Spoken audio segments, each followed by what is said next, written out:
Hey everybody, welcome to today's Daily Dead Meme. Today we are going to be working on making tracks. So we've seen Kira's video and we've seen Chuck's video where they can identify the different animals based on what tracks they leave, so their footprints that they leave in the dirt. And so today we're going to make some molds of them and we're actually going to bring some home. In order to do that, you're going to need a couple of things at your house. And you may not have it, so you may have to order it and have it delivered or wait to get it. But you're going to need plaster of Paris, you're going to need some measuring cups, a spoon or a fork to be able to mix it up, and a mixing bowl.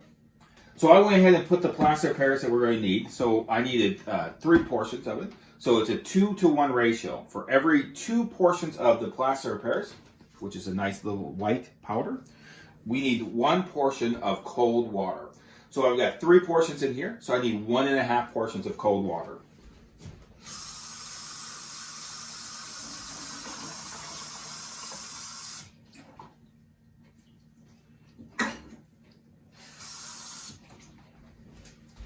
All right, you can see the powder.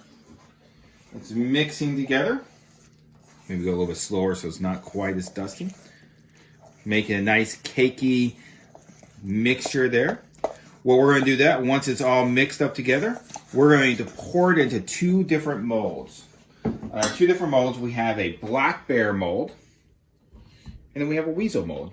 So we could do the 2 different extremes.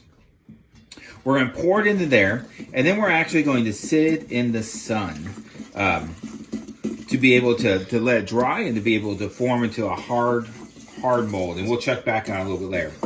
Well, you can also, what you can do, because not everybody has molds like this at your house, and I understand that, but you can still use the plaster of Paris. You mix it up, and then you go outside, and you can see tracks just in your neighborhood. So in a little while, after we're done with this, we'll make a little set of more plaster of Paris, and what we'll do is we'll head out and we will see if we can identify some. So let's start off with our black bear. Doesn't that just look yummy? May have to make a little bit more. I definitely have to make more.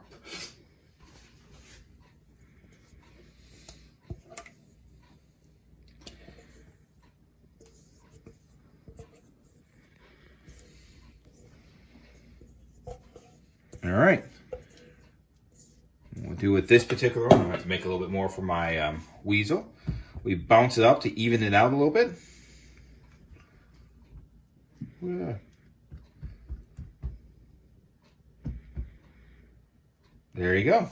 And what we're going to do is we're going to take this and we're going to set it outside in the sun and let it sit there for 2 to 4 hours, and we'll check on it later this afternoon.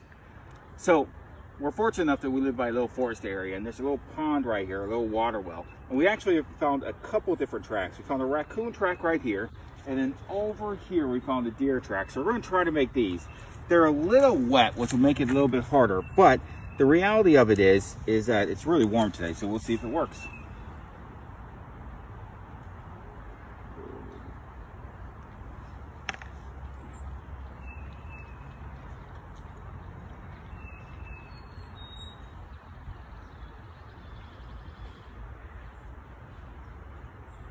So I want to pour a little bit more. Oh, so let's go over here to the deer track. We'll pick up our container lid in a second. We might do this that way.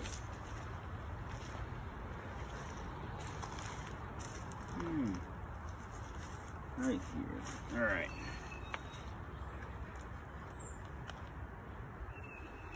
Now, it took us too long to find a good track, so it's already starting to firm up a little bit. So I want to get this in while it's still soft and gooey.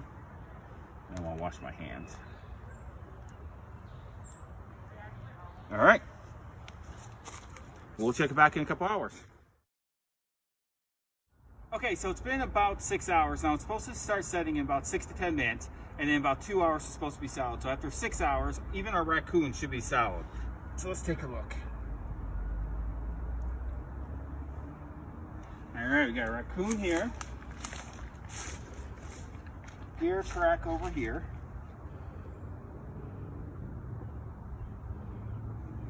And I had a little bit left at the end earlier, and I crammed it into what I believe is a dog track. That looks pretty good, actually. So, what we'll do, So we're going to take these back to the house. We'll rinse them off with some water, and we'll see how well they did.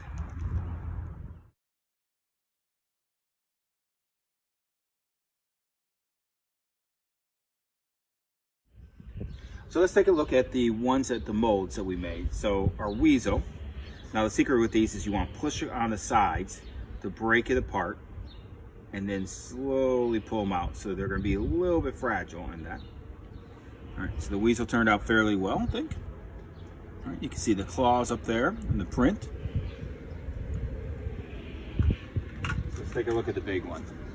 Now the big one, I like to say it looks like a wampa.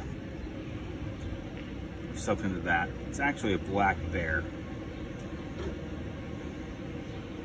All right. And the black bear turned out fairly well as well. Again, think about the size of it. Now our ones that we did, that we found the right place to do it and all that kind of stuff, 2 of them turned out really well. Our raccoon turned out fantastic. Check that out. It's a little bit dirty still, but you can see the claws, you can see the fingers. It turned out really well. Of course, you have all the rocks and everything else that's in there. Our deer track didn't turn out very well. You can see where it kind of got pushed down. You can see that sort of the tracks, but not too much. And then the extra one, which we didn't even record when we put in there, which is the dog print, which is a giant dog print. And you could definitely see the overall dog print of it, which turned out fantastic. Should be cleaned out a little bit. Now remember, the easy way to tell the difference between a canine, a dog, or a feline and a cat is if it has claws, it's going to be a canine. If it has no claws, it's going to be feline. So it's a simple little project you can do at home. All you really need is a little plaster of Paris, a little water, and then find some tracks in your neighborhood, and you should be all set. All right, thanks. Join us tomorrow for another Daily Den meeting.